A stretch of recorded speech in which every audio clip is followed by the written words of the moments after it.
Alors ça y est, c'est l'anniversaire de Skyloom aujourd'hui. Luminar souffle ses 2 bougies. Donc on va voir ensemble un épisode spécial dans ce tutoriel. Mais avant toute chose, avant de commencer, vous avez des offres pour cet anniversaire des 2 ans, bien sûr. Donc je vous mets toutes ces offres dans la description de cette vidéo. Vous verrez, il y en a un peu pour tout le monde, hein, pour les anciens utilisateurs, les utilisateurs existants. Mais j'ai encore un truc intéressant pour vous aussi aujourd'hui, assez exceptionnel. Vous allez voir que j'ai un coupon code particulier pour cet anniversaire de Luminar Neo. En plus des réductions actuelles qui vous ont proposées, je vous propose un coupon code supplémentaire, mais seulement pour l'anniversaire cette fois-ci. Ça vous donnera 20% de réduction en plus des réductions actuelles. Donc vous voyez, ce n'est pas négligeable. Ce coupon code donc sera valable sur les offres, bien sûr, mais aussi sur les packs de presets sur le marketplace. Donc si vous voulez acheter un pack de presets sur le marketplace, vous avez aussi également les miens, vous pouvez utiliser ce coupon code que je vous affiche ici en haut à droite directement, je vous le mets dans la description de cette vidéo aussi également, ça vous donne 20% de réduction supplémentaire sur le marketplace et sur les offres de Skyloom pour les 2 ans. Alors un petit rappel pour Skyloom au niveau des 2 ans, là on entame la 3e année, donc hein, ces 2 ans qui sont terminés avec ce logiciel, donc c'est la 3e année qu'on entame bien sûr avec Luminar Neo. On va rappeler quand même de petites choses, c'est qu'au niveau de son interface, Luminar Neo a reçu un prix, comme vous le savez déjà, regardez ici, c'est le prix Red Hot, d'accord, pour son interface. Donc vous voyez que l'interface qu'on a dans Luminar Neo est primé bien sûr par ce prix. Vous avez aussi également un autre prix, le TIPA World Awards, d'accord.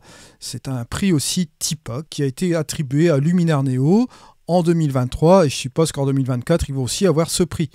Donc vous voyez que là Luminar Neo se porte très bien pour le plaisir de tout le monde. Alors là bien sûr on va commencer ce tutoriel sans plus attendre et vous allez voir qu'on va bien s'amuser avec cette première photo. On va peut-être faire 3 post-traitements aujourd'hui, 3 vues différentes, vous allez le voir, un développement RAW ici traditionnel, un avec calque et je vais vous montrer aussi un petit truc avec les presets aussi également. Je vous montrerai avec un de mes packs de presets comment on peut utiliser bien sûr ces presets pour améliorer aussi vos photos. Alors là vous voyez que cette photo, bon, elle a été prise lors d'un de mes vlogs, je vais vous mettre l'étiquette en haut à droite si vous n'avez pas vu le vlog, comme ça vous pourrez situer un peu l'endroit, vous verrez c'est assez sympa. Cette photo-ci, vous voyez qu'elle a une dominante bleue, hein, due au filtre lit bien sûr, longue exposition comme vous le voyez ici. Alors la première chose qu'on pourrait avoir comme réflexe, c'est simplement enlever cette dominante bleue, mais là ce que je vais faire en priorité, c'est faire ma correction d'optique, vous allez le voir ici, tout simplement. Et une fois que j'ai fait ma correction d'optique, on va tout simplement ouvrir un peu les ombres et fermer les hautes lumières. Alors bien sûr, là j'ai choisi de travailler sur le profil par défaut de Luminar, mais si vous avez la possibilité d'utiliser votre profil de caméra, je vous incite à prendre le caméra flat, mais si vous n'avez pas votre profil de caméra, vous pouvez aussi également créer un profil personnalisé avec moins de contraste, un peu plus plat, grâce à un de mes tutoriels que je vous ai fait aussi précédemment, je vous le mets en haut à droite, si vous n'avez pas vu ce tutoriel. Ensuite, ce qu'on peut décider de faire, donc, c'est jouer avec cette balance des blancs. Soit je joue sur cette partie-là, soit je vais corriger directement avec la petite pipette. Bon, je vais prendre quelque chose qui va être plus ou moins neutre dans la photo. L'idéal, c'est toujours de prendre 3 points identiques, rouge, vert et bleu, pour avoir une neutralité au niveau de la balance des blancs. D'accord, prendre allez, quelque chose de plus ou moins gris, vous voyez, un peu juste comme cela, on peut trouver quelque chose de pas mal, regardez là-dedans, hop, vous voyez, on arrive sur une neutralité ici de la balance des blancs. Alors, soit je reste comme ceci, ou soit je choisis de partir dans un côté dramatique, dans le sens que vous avez toujours 2 approches dans les photos, vous allez remarquer hein, dans les paysages, toutes ces choses-là, dont notamment aussi dans le créatif. Si vous voulez respecter vraiment aux normes votre photo, libre à vous, vous pouvez garder votre balance des blancs bien corrigée comme il se doit, mais si vous voulez apporter quelque chose d'un peu plus créatif, donner un petit côté un peu plus dramatique, vous prenez la balance des blancs, on va la faire shifter un petit peu plus vers les bleus. Si vous voulez réchauffer davantage, ben là vous allez prendre les Kelvin au niveau de votre balance des blancs et aller vers la droite, et après vous jouez avec la teinte, bien évidemment, pour ajouter une petite teinte magenta ou verte. Dans le développement RAW, on peut aussi également jouer avec la saturation et la vibrance. Alors là, c'est ce que je vais regarder ici au niveau des ajustements. On est toujours dans le développement RAW, donc après des matriçages, interprétation ici du fichier RAW, on est toujours dedans, on peut toujours s'amuser à faire ces ajustements, ce qui est très intéressant avant de partir dans le séquentiel. si vous ne savez pas ce qu'est la partie séquentielle de Luminar Neo, je vous invite à aller voir les précédents tutoriels. On a fait une série sur Luminar Neo, donc n'hésitez pas à aller voir ça. Alors là, bien sûr, là, je vais donc regarder. Bon, vous voyez que bon, c'est relativement intéressant. Si je rajoute un peu de vibrance ici, comme cela, bon, vous voyez que... Allez, est-ce que ça vaut vraiment le coup de rester dans quelque chose qui va être relativement chaud ici? Je ne pense pas. Je vais plutôt revenir ici à 0 avec la vibrance. Je vais refroidir un peu ma température, voilà, juste comme ceci, et je vais tout simplement ajouter une petite teinte, vous voyez, juste comme ceci, un peu violine comme ça. Je vais jouer un peu sur un peu magenta, je vais jouer un peu sur le dramatique. Bon, je vais remonter quand même un petit peu le bleu comme cela, voilà, juste comme ceci. Vous voyez que ça nous donne ce résultat-là. On a ici le avant, et là, vous voyez, on a le après. Je vais partir sur cette base, on va dire. Je peux très bien remonter un peu les tons moyens, hein, juste comme ceci. On peut jouer aussi avec le curseur, bien sûr, si on le souhaite, sans appliquer ici de points particuliers. Vous voyez, le curseur ici, on va jouer sur les tons moyens. On va pouvoir éclaircir ou assombrir, bien sûr. Et vous noterez que mon histogramme, j'ai de la place ici, à gauche et à droite. Donc, j'ai beaucoup de latitude après pour le travailler. Soit je corrige ma courbe ici, je peux ramener, bon, regardez, mon point noir juste comme ceci. Et mon point blanc, on peut le ramener un peu par là. Vous voyez, je peux même afficher l'écrêtage à l'aide de la touche J pour voir si je n'écrète pas au niveau des hautes lumières ou au niveau des ombres. Là, vous voyez que ça marche relativement bien. Alors, une fois que j'ai fait tout cela, vous voyez que le point de départ, avant, bon, c'était cela. Et là, on arrive sur quelque chose de pas trop mal où on va pouvoir donner un petit coup de jet ici à notre photo. Je vais fermer mon développement RAW et cette fois-ci, je vais partir dans mon mode séquentiel avec l'amélioration AI. Et cette amélioration AI, notez que là, je vais tout simplement, avec ce curseur, ramener une douzaine d'opérations. Comme vous le savez déjà, on l'a vu de nombreuses fois dans les tutoriels, que ce soit l'exposition, donc tonalité, etc., que ce soit les contrastes, les couleurs. Donc ça rajoute un petit coup de boost de ce qu'on a fait préalablement avec le développement RAW. Donc vous voyez que là, ça surenchérit un petit peu l'édition, comme vous le voyez ici, et on obtient ce résultat-là. Embellisseur de ciel, légèrement, pourquoi pas, à 4%. Je revois avec mon accent AI que j'ai remis à 31, qui est peut-être un petit peu trop fort ici, et je referme cet outil. Une fois que j'ai fait cela, on va partir dans la structure AI, et cette structure AI, regardez, je vais monter cette structure pour ajouter un petit coup de boost au niveau de mon image. Là ici je suis à 30, vous voyez que bon, ça donne un boost assez impressionnant. Si je booste ici comme ceci, vous voyez que là je commence à avoir un effet plus ou moins HDR. Je vais enlever l'écrêtage. Sur l'ensemble de l'image, on va dire que ça nous donne une certaine présence. Bien sûr, là, ça fait quand même un peu trop. C'est au goût de chacun, bien sûr, comme je le dis toujours. Mais là, vous voyez que, bon, aux alentours de, on va dire, peut-être 20%, 18%, j'ai quand même de la latitude ici. Donc, on peut quand même jouer davantage comme cela. Vous voyez que c'est relativement intéressant. Maintenant, si je veux appliquer tout simplement cette quantité de structure sur une des parties de l'image, comme vous voyez ici sur cette partie-là, je vais appliquer, bien sûr, mon masquage AI. On va laisser faire. Je vais sélectionner les montagnes. Bon, pour les parties falaises, il me sélectionne les montagnes. Je vais prendre le sol artificiel pour cette partie-là. Vous voyez, juste comme ceci. Et je peux affiner mon réglage si je le souhaite grâce à mon petit pinceau que vous avez ici. Et vous voyez qu'on peut tout simplement compléter les parties qui n'ont pas été prises dans Luminar Neo, juste comme cela. Ou la petite éventualité aussi assez sympa, ce que vous pouvez faire... Il y a toujours la petite astuce, hein, c'est d'afficher, bon, vous voyez, on a ce masque ici, on va effacer ce masque, bien sûr. On va repartir sur le masquage AI. Bon, là, il ne recalcule plus parce qu'il le fait une seule fois, puis après, bon, vous êtes tranquille sur le reste des outils. Vous prenez l'eau et vous prenez le ciel, juste comme cela. Vous revenez en arrière, et ici, dans les actions du masque, hop, on inverse, et vous voyez, on a ce résultat-là.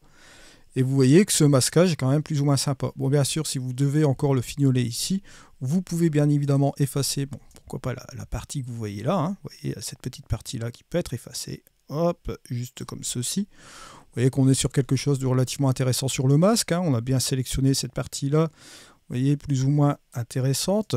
Et ça prend vraiment beaucoup moins de temps, vous voyez, avec cette version ici de masque AI. Alors, sachez que bien sûr... au niveau du développement de ce logiciel, Skyloom apporte toujours des modifications régulières au niveau des mises à jour, qu'elles soient majeures ou mineures, où il y aurait toujours des petits correctifs et des améliorations des outils. N'hésitez pas à suivre la chaîne pour les prochaines améliorations du Luminar Neo. Alors là, bien sûr, vous allez le voir ici, ce que je vais faire, je vais tout simplement repartir sur un autre outil, mais dans les créatifs, avec le Mystique. Je vais tout simplement rajouter un petit côté rêve dans ma photo.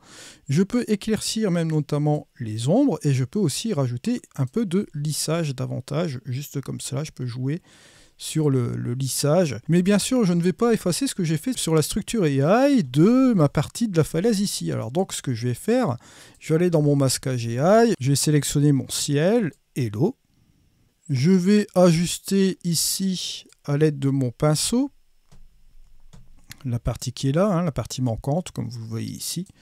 Et vous voyez qu'on va appliquer cet outil mystique qui est juste ici. Et si vous faites la différence, regardez déjà là, entre le avant et le après, vous voyez qu'on a une photo assez sympa comme cela. Avec l'amélioration AI, mais localement, regardez, je vais vous montrer encore un truc. Vous voyez que là, je booste l'accent à 41, un petit peu plus. Je vais prendre tout simplement ici mon pinceau, où je vais régler une petite intensité à 17, pourquoi pas. Et je vais le faire passer, regardez ici, un peu sur mon chemin que vous voyez là, d'accord ? Ça va me permettre aussi de différencier mon chemin du reste de l'image, comme vous le voyez là, regardez, hop, on a ici le avant et le après. Et comme je l'ai fait en intensité 17, comme vous le voyez ici, je vais revenir sur l'ajustement, je vais pouvoir booster encore davantage ici cet accent. Comme vous voyez, l'intensité n'a pas été boostée fortement, et là, on aura une application légère ici sur le chemin. Pourquoi pas? Donc vous voyez ici cette possibilité. Et bien sûr le vignettage, on va choisir un sujet. Je vais prendre ma mine qui est juste là. Je vais tout simplement régler la quantité. Je vais baisser ici la taille. Je vais tout simplement ici jouer avec ma progressivité, juste comme cela. On va jouer sur une petite lumière interne. On va revenir légèrement en arrière comme ceci. Voilà, juste comme cela. Pourquoi pas? Je rejoue un peu sur la taille. Et vous voyez, on a une petite vignette assez sympatoche. À moi de voir comment je veux refermer cela, bien sûr. Je peux encore refermer encore davantage. Voilà. À moi de voir. Et je referme. Et voici la différence. Avant, après. Voilà. Avant et après. Vous voyez juste ici avec quelques petits ajustements. On peut également utiliser les calques dans Luminar Neo. Vous allez voir que là, dans cette deuxième partie de ce tutoriel, on va utiliser les calques avec une photo. Allez, on y va juste maintenant. Voilà, donc on se retrouve donc sur cette photo qui provient aussi de mon dernier vlog. Là, cette fois-ci, je vous mets ce vlog en haut à droite, vous allez voir ici tout de suite. Alors, première chose ici, vous voyez que l'image de départ était comme cela. Là, vous voyez que je l'ai un peu surexposé, juste comme ceci. J'ai apporté une petite courbe ici au niveau des tons moyens pour apporter cette image-là. Je vais tout simplement jouer avec les calques ici. Vous allez voir que l'interaction avec les calques, ça a une importance, et surtout avec les modes de fusion. Vous avez vu que je suis parti sur un profil plat, j'ai fait quelques petites modifications, j'ai fait la rectification d'optique, j'ai ajouté un peu de netteté. Vous voyez le principe de base comme on pourrait le faire sur un fichier RAW. Ensuite, vous allez voir que sur le deuxième calque, je vais activer mon deuxième calque juste après. Vous allez remarquer qu'il y a une recette qui s'est appliquée dessus. Et j'ai bien évidemment, vous allez le voir ici, appliqué quelque chose sur cette couche. Je vais l'activer. Hop, je vais afficher le calque. Juste comme cela. Et vous voyez que je suis en mode multiplié avec une opacité de 62. Que s'est-il passé? Pourquoi ça s'est assombri? Vous allez le comprendre ici tout de suite. Je vais me mettre à 100%, juste comme cela, et je vais me mettre en mode normal. Ce que j'ai fait ici, vous le voyez, j'ai appliqué quelques petites modifications ici au niveau de la couleur, des super contrastes, au niveau de l'amélioration. J'ai apporté vraiment quelque chose d'assez bien appuyé dans l'édition, comme vous le voyez ici. Donc, ce qui nous donne ce résultat ici à la fin. Vous voyez, même avec les super contrastes, c'était super appuyé. Et là, ici, bon, j'ai fait une petite modification au niveau de la saturation des couleurs là. On a ce résultat-là. Bien évidemment, c'est assez appuyé. Et là, pour ce faire ici, pourquoi j'ai fait volontairement cette édition-là? Puisque je peux jouer aussi également avec cette opacité. Et grâce à ce curseur d'opacité, en mode normal, je peux apporter les modifications de ce calque ici en apportant une modification peut-être à 47%, et là j'apporte 47% de mon calque du dessus sur le calque du dessous. Donc ça nous donne ce mélange-là. Mais je décide d'aller plus loin avec le mode multiplié qui va jouer avec ce calque-ci et le calque du dessous. Que va-t-il se passer réellement? Vous savez que le mode multiplié a toujours tendance à assombrir. Donc l'opération entre le calque du dessus qui était légèrement surexposé et cet effet-là au niveau de cette photo, vous allez le voir ici, je reviens à 100%, je vais me mettre en multiplié, boum, que se passe-t-il? On obtient ce petit côté qui va un petit peu obscurcir ici la photo. Je vais revenir en arrière, comme vous le savez déjà, je l'avais ramené à 60, vous voyez que là, ça nous donne quelque chose d'assez plaisant. Même déjà avec cette première image, regardez, on a ici le avant et le après, vous voyez que ça rapporte quelque chose d'assez intéressant ici à l'image. Vous voyez qu'on a fait une petite modification assez sympa, rien qu'avec ces deux calques. Mais j'ai décidé d'aller plus loin, j'ai tout simplement ici recopié encore à nouveau le calque, et je l'ai fait tout simplement avec un autre mode de fusion. Et vous avez vu qu'ici, que ce calque éclaircit et n'assombrit pas. Pourquoi? Pour la simple et bonne raison que j'ai mis ce mode de fusion en écran. Si je suis à 19%, vous le voyez ici, si je me mets à 100%, regardez ce qui va se passer, ça va éclaircir forcément votre image. Donc dans les modifications, si vous regardez ce qui se passe ici, il y a toujours ces petites modifications qui sont là, c'est le double de la couche que vous avez en dessous. Si vous attribuez un mode écran ici à 100% dans la propriété de la couche, ça va avoir tendance à éclaircir. Et donc l'effet du dessous qui a assombri par rapport à ce qu'on a fait avec les deux opérations là, dans cette opération ici, on va éclaircir. Ce qui va nous permettre ici d'ajuster une petite mesure. Vous voyez, bon là on retrouve cette opacité à 0, donc on retrouve l'opération multipliée entre ces deux calques. Vous voyez que ici, je vais tout simplement booster tout simplement en écran et ramener la dose de luminosité souhaitée pour donner un dosage particulier à mon image. Tout cela, vous voyez avec les calques. Et là, vous voyez que, bon, avec 3 calques et quelques petits ajustements, vous avez ici le avant et le après. Vous voyez, avant et après. Et vous avez un effet, comme vous le voyez ici, qui n'est pas très appuyé, bien sûr, mais c'est suffisant pour faire popser légèrement une petite image comme cela. Pas besoin non plus d'aller dans les excès si vous souhaitez aussi contrôler vos éditions. Et vous voyez qu'il est possible de le faire avec les calques ici en 2-3 minutes. Il vous suffit tout simplement de maîtriser un peu les modes de fusion en multiplié en écran. Et après, bon, c'est parti. Vous avez d'autres modes de fusion aussi dans Luminaire Neo qu'on peut retrouver dans n'importe quel logiciel de post-production, bien sûr. On verra bien sûr ces modes de fusion. Ici, vous verrez que dans Luminaire Neo, on peut apporter certaines choses intéressantes. Je vous apporterai des tutoriels, bien sûr, à ce sujet-là. Alors là, on va prendre notre troisième exemple avec les presets. Alors pour ce faire ici, on va utiliser un de mes packs de presets qui s'appelle Seascape Dreams. Bon, la version anglaise, bien sûr, les versions françaises sont traduites. Je vais prendre une de mes photos qui provient toujours de ce vlog que je vous avais dit aussi précédemment. Là, il s'agit de la prise de vue. Vous allez le voir ici que c'est relativement intéressant. À partir d'une falaise, j'étais descendu d'une falaise. Je vais vous faire voir la photo qui n'a pas été post-traitée aussi également. Vous voyez, juste comme cela. C'est la photo ici de départ. Bon là, la falaise dont je vous parle, je suis descendu un peu ici et j'avais la possibilité de prendre la photo là, ici, à partir de là, sur la première partie que vous voyez ici. Alors ici, vous allez voir que c'est relativement intéressant parce que vous voyez la petite lueur là sur le bord ici. C'est ce que je trouvais intéressant par rapport à ce gros morceau de falaise ici.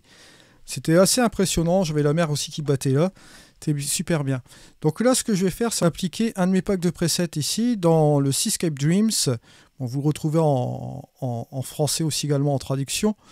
Et vous avez ici celui-là qui est vraiment pas trop mal, que je vais tester sur cette photo. Vous allez voir ici, vous allez comprendre pourquoi. Vous voyez que là, bon, c'est très très appuyé au niveau de ce preset à 100%. Mais vous allez voir que je vais le descendre ici à 70%. Voilà.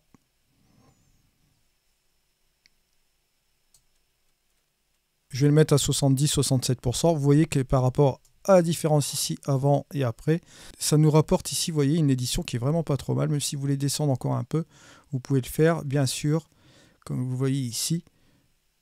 Voilà, juste comme cela. Vous voyez, même à 54, ça nous donne un beau résultat. Je vais revenir ici dans le mode édition et je vais aller dans mon onglet modification. Dans cet onglet modification, je vais aller voir dans mon développement RAW. Et ici, je vais tout simplement regarder au niveau de mon optique. Je vais quand même corriger ici mon optique. Voilà. Comme il se doit. Et je vais remettre ici le reste de la recette. Bon, vous voyez qu'ici, au niveau des hautes lumières et des ombres, il y a déjà des valeurs qui ont été changées. Si vous voulez encore dégager plus vos ombres, vous pouvez toujours le faire et voir par rapport à la recette ce que ça donne. Là, vous voyez qu'on a quelque chose de relativement intéressant sur le reste de l'image ici. Vous avez ici le avant et le après. Vous voyez, ça prend quelques minutes pour traiter ici cette photo avec un pack de presets. Bien sûr, à vous de voir au niveau de la recette, comme je vous le dis. Quand vous devez revoir un preset pour le corriger, vous voyez notamment le point de départ. Vous voyez si au niveau de votre balance des blancs, vous voulez la corriger aussi également ou apporter quelque chose de différent au niveau de la créativité de cette photo aussi. Vous apportez des modifications au niveau des différents outils. Comme vous le voyez ici, vous remontez étape par étape et vous voyez ce que vous voulez rectifier, bien sûr. Mais bon, notamment, comme vous le voyez ici, avec ce pack de presets, avec ce preset en particulier, vous voyez, vous avez le avant et le après. Ça peut donner une perspective ici intéressante au niveau des retouches avec les presets aussi également. Donc, vous voyez un peu les différents cadres dans lesquels vous pourrez un peu viser pour faire vos post-productions, bien sûr. C'était pour moi l'anniversaire de Luminar Neo et de vous montrer un peu 3 post-productions. Je voulais faire aussi également aujourd'hui pour vous proposer toutes ces petites choses. Bien sûr, n'hésitez pas à aller voir toutes les réductions qui sont disponibles chez Skyloom. N'oubliez pas, vous avez un coupon code supplémentaire de 20% qui vous donne une réduction additionnelle sur ces offres. Et bien sûr, sur tous les presets du Marketplace, vous pouvez utiliser ce coupon code. Je vous mets encore à nouveau ce coupon code en haut, d'accord ? Celui-ci, bien sûr, n'est valable que pendant les anniversaires des 2 ans, donc du 15 février jusqu'à fin février. On retrouvera bien évidemment les réductions habituelles un peu plus tard. Voilà. Je vous remercie de m'avoir suivi. On se retrouve dans une prochaine vidéo. C'était Eddy. Allez, au revoir.